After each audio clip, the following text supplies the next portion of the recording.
Good afternoon, ladies and gentlemen. My name is Joshua Rose, and today I want to ask a question. How do customer expectations differ from country to country, and what do businesses do to accommodate them? The two countries I wish to focus today are Japan and America. Japan and America seem very similar on the surface, with fairly close levels of industrialization and proliferation of technology, but does this necessarily mean that this similarity extends to customer expectations and business practices? I think not. And I want to look at these countries more in depth to explain why. So the first country I want to look at is Japan. Japanese people tend to be more polite and indirect when they communicate with each other. This puts Japanese businesses in a rather unique situation in regards to service and customer expectations. For example, Japanese customers often don't want to have to tell you what they want specifically, rather they expect you to anticipate their needs. This kind of anticipation is called omoiyari. And it is with this mindset that governs these customer-to-business interactions. So an example of this kind of needs anticipation is including chopsticks with every bento, or condiments with every food purchase, and also welcoming customers, saying the irashaimase every single time somebody enters a store. And also this actually extends beyond this in these simple services into things such as free clothing alterations in the same store, and also free gift wrapping.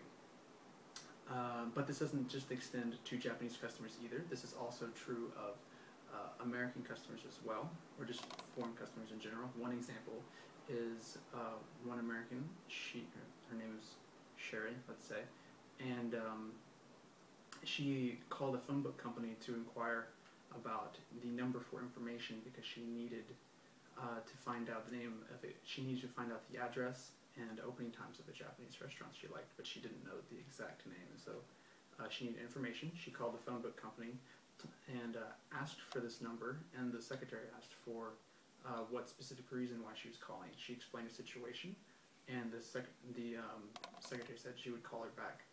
And afterwards, when she returned her call, she actually had the Japanese business's name, address, and phone number, and also the opening and closing times of the restaurant. And so it was very well and beyond what she had expected, because she did not ask her to do any of this.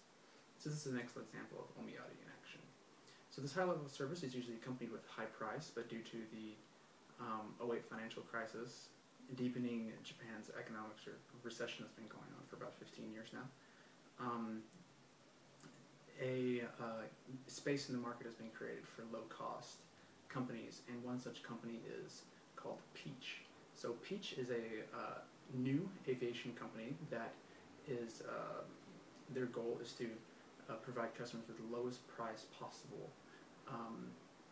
And so typically this would mean cutting of services, and in some ways they have, like, meals and checked baggage are now extra costs. And but at the same time, that they have not skimped on customer service as well.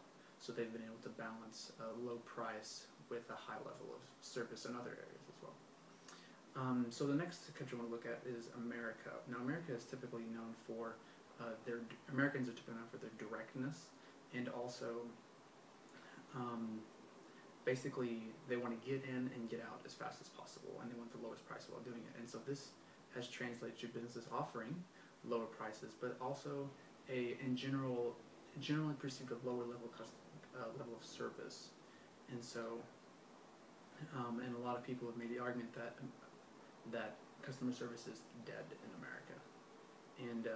And actually there are a man by the name of Tom Asaker, he's a brand consultant from the Brand Strategy Insider, actually concurs with this theory, in that because customers want low cost, and they want convenience, and they want fast service, this customer service has equalized accordingly to that, and to get quicker and faster service, they are less, if you will,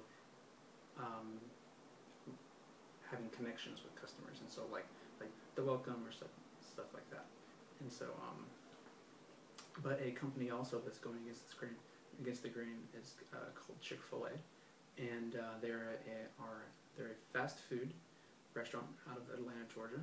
They do primarily chicken entrees, and they've been really setting the bar for customer service in regards to, for example, having employees walk around the restaurant offering free refills, and saying it's my pleasure at the end of after serving a customer.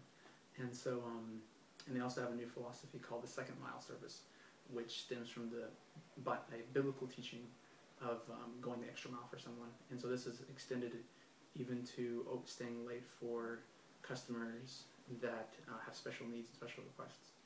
And so, so in conclusion, I believe that Japan and America are examples of countries that they look similar on the outside, but they have very different levels of customers' expectations and business practices.